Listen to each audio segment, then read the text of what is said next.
Dual Cultivation, WN, Chapter 43, Shadowy Figure. After walking for a few more hours without any hurdles, the golden carriage suddenly came to a stop.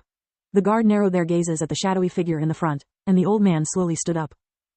Seeing this sudden development, Su Yang also halted his steps. The shadowy figure was clad in full black robes with only his two black eyeballs exposed, looking like an assassin. However, a real assassin wouldn't reveal himself this openly and obviously.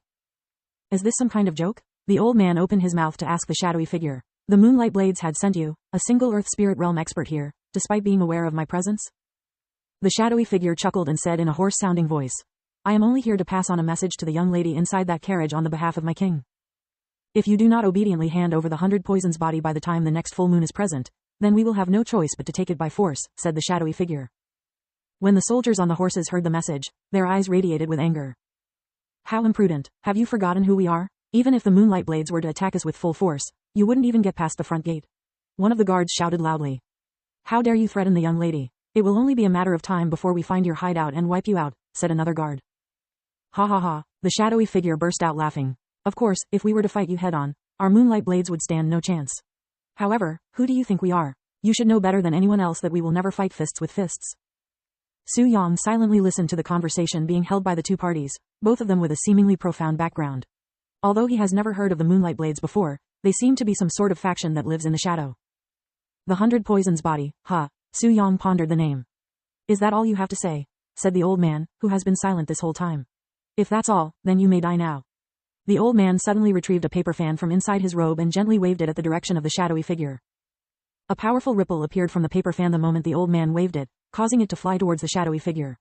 However, before the ripple could touch him, the shadowy figure disappeared from where he stood like a ghost, and where he just stood exploded an instant later. The old man suddenly turned to look at Su Yang and shouted, Watch out. Knowing that I would die today, I had planned to take a few of your guards with me before I die. However, this kid's face is very annoying to look at, so be gracious that I will take his life instead. The shadowy figure suddenly appeared behind Su Yang with a black dagger in his grasp raised and ready to strike. However, unfortunately for the shadowy figure, Su Yang's grasp was already on the sword handle by his side before the shadowy figure even disappeared. A profound and fierce light flashed within Su Yang's eyes, and an overwhelming amount of sword intent exploded from within his body, causing the shadowy figure to freeze for an instant from the sudden pressure. The instant the shadowy figure was frozen from shock, Su Yang swiftly turned around and unsheathed his sword, sending a powerful wave of sword intent towards the shadowy figure. The shadowy figure couldn't even scream in pain before the sword intent effortlessly sliced his body in half like a sword cutting a piece of paper.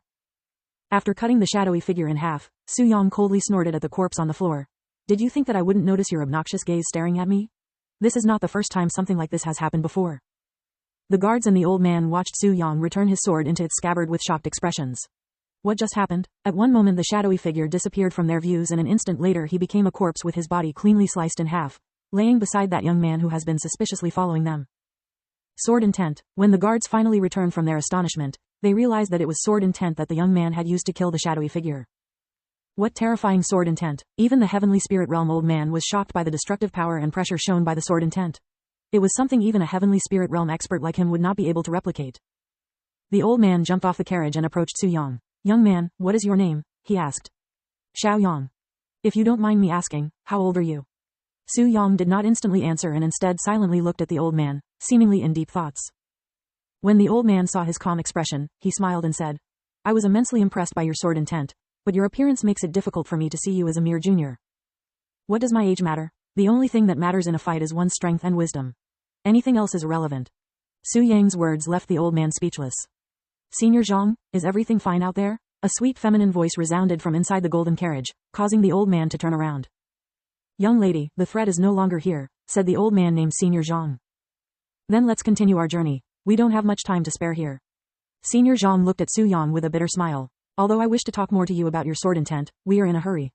I am Senior Zhang from the Divine Sword Temple. If you ever happen to have the chance to visit, you can show anyone there this and they will bring you to me. Senior Zhang handed Su Yang a yellow jade slip. If I get the chance. Su Yang casually accepted the jade slip. When Su Yang showed no reactions after he mentioned the Divine Sword Temple, Senior Zhang was slightly surprised. Was it ignorance, or was the name, Divine Sword Temple, not enough to even lift his brows? Senior Zhang became more interested in Su Yang's background, but alas, he did not have the time to stay around to learn more about him. After their short interaction, Senior Zhang went into the carriage before they began moving again.